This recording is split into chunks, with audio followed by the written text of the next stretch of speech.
الحمدللہ رب العالمین الصلاۃ والسلام علی سید المرسلین اما بعد فاعوذ باللہ من الشیطان الرجیم بسم اللہ الرحمن الرحیم۔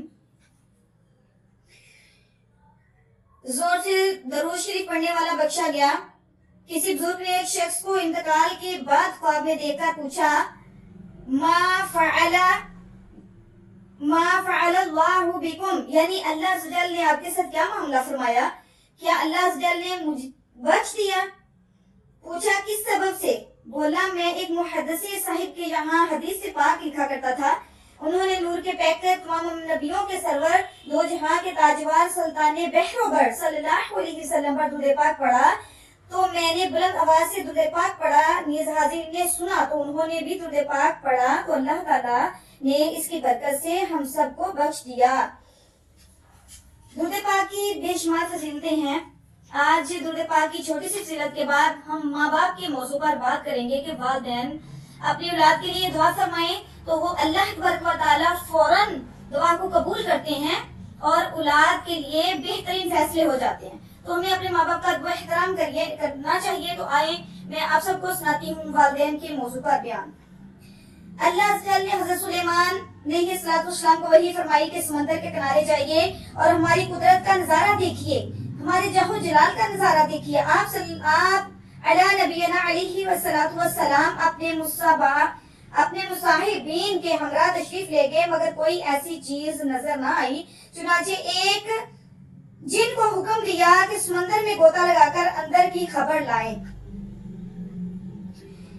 اس نے غوطہ لگایا اور غوطہ لگانے کے بعد واپس آ کر عرض کی میں تہ تک نہیں پہنچ سکا اور نہ ہی کوئی شے نظر آئی۔ حضرت سلیمان علیہ السلام فارسی نے اس طاقتور جن کو حکم دیا، اس نے پہلے جن کے مقابلے میں دگنی گہرائی تک غوطہ لگایا مگر وہ بھی کوئی خبر نہ لا سکا۔ آپ حضرت سلیمان علیہ السلام نے اپنے وزیر حضرت آصف بن برخیہ کو حکم دیا کہ آصف بن برخیہ سمندر میں جائیے اور سمندر میں غوطہ لگا کر آئیے اور دیکھیں کہ اللہ تبارک و تعالیٰ کی کیا شان ہے۔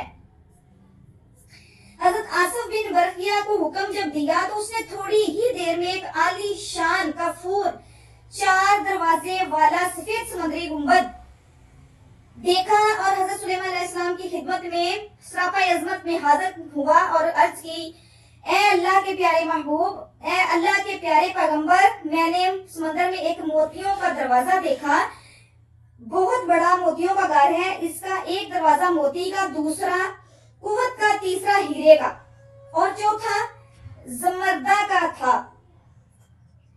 چاروں دروازے کھلے ہونے کے باوجود سمندر کے پانی کا کوئی قطرہ اندر نہیں تھا۔ اس سمندری گنبد کے اندر ایک حسین و نوجوان صاف ستھرے لباس میں ملبوس مشغول نماز پڑھ رہا تھا۔